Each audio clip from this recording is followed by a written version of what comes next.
Las medidas tomadas que inciden en el agro, ¿cuál es su posición de futuro? El desarrollo y el crecimiento deben ser nacional e integral. Nuestro gobierno apoyará el agro para que crezca y nos haga crecer como país.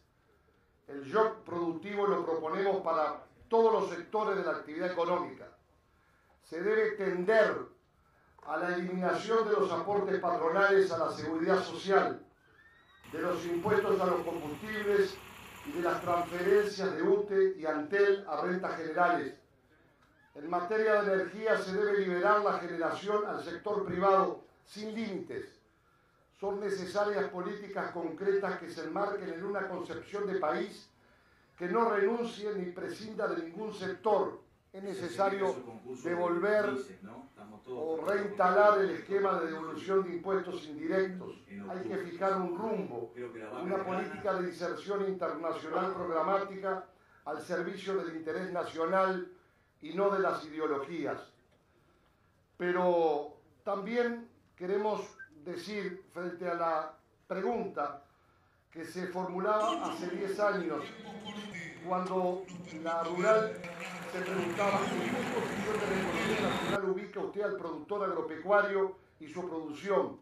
Segundo, ¿qué le diría a aquel productor agropecuario que quiere seguir viviendo de su trabajo para que se quede? Tercero, en este nuevo escenario de globalización de la economía mundial, ¿qué estrategias tomará para el sector agroproductivo? Cuarto, como la producción agropecuaria financió gran parte del abatimiento de la inflación a costa de pérdida de productores y endeudamiento, ¿de qué manera le devolvería al sector lo que ha transferido a otros?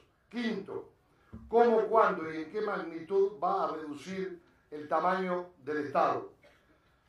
Yo creo que la vigencia de las mismas preguntas que se formulaban hace 10 años los amigos de la rural de Soriano realmente nos asusta y opinamos que alguien no ha hecho bien el trabajo, porque lamentablemente los problemas se repiten en una suerte de noria interminable. Sobre la primera pregunta, le voy a decir que yo creo en el agro, en la defensa del sector productivo.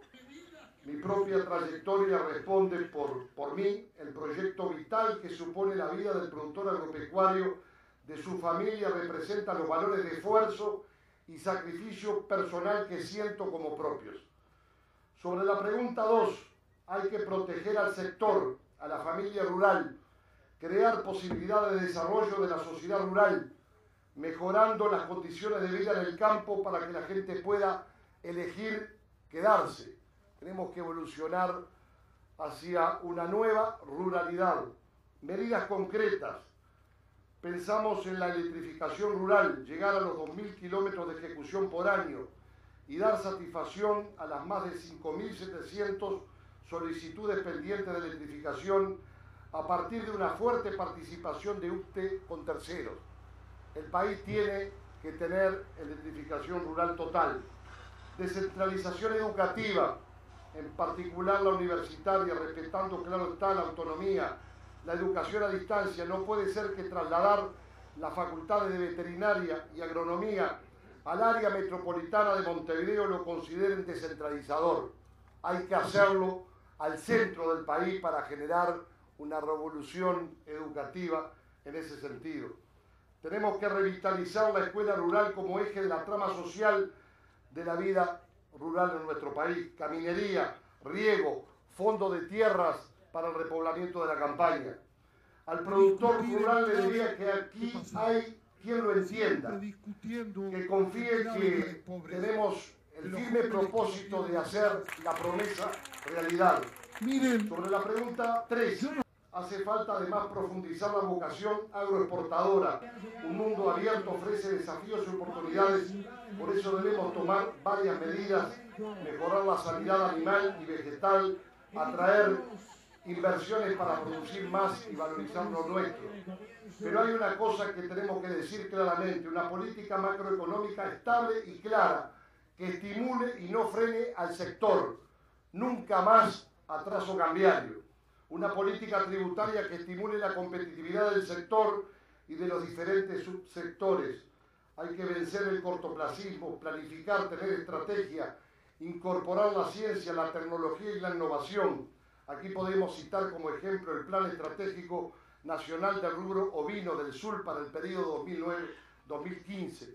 Fomentar la sinergia entre los sectores del agro, repensar el Ministerio de Ganadería para que no sea una oficina de lujo del Ministerio de Economía de turno. Llevar adelante la incorporación a la agenda del cambio climático y no acordarnos de él cuando impacta, de la manera que impacta en el sector productivo del país, cuando el gobierno tuvo que reconocer que se habían perdido en la última sequía más de 400 millones de dólares por el impacto, y después el presidente se preguntó si no eran suficientes las 34 medidas que había dictado. El agro transfirió mucho durante mucho tiempo, y no solo para abatir la inflación, sino que hay que revertir ese proceso. Necesita una verdadera descentralización, la de los recursos económicos. Ahora, con respecto al gasto público, no basta con anunciar la madre de todas las reformas y luego crear cargos de confianza en cada oportunidad.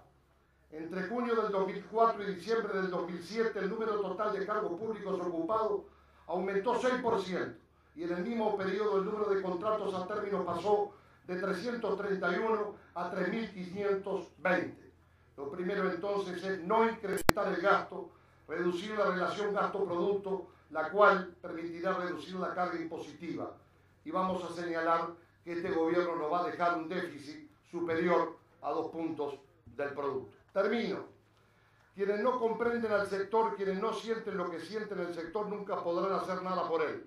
Nosotros queremos asumir el desafío de reconciliar el país urbano con el rural, para volver a ser uno más grande, dejando atrás la dicotomía donde se discutía la propiedad privada, donde había que intervenir el mercado para tener asado más barato solo por una semana, donde se culpa a los productores por la sequía. Entonces llegó el tiempo de reconciliar nuestra propia grandeza con el país. Muchas gracias, doctor.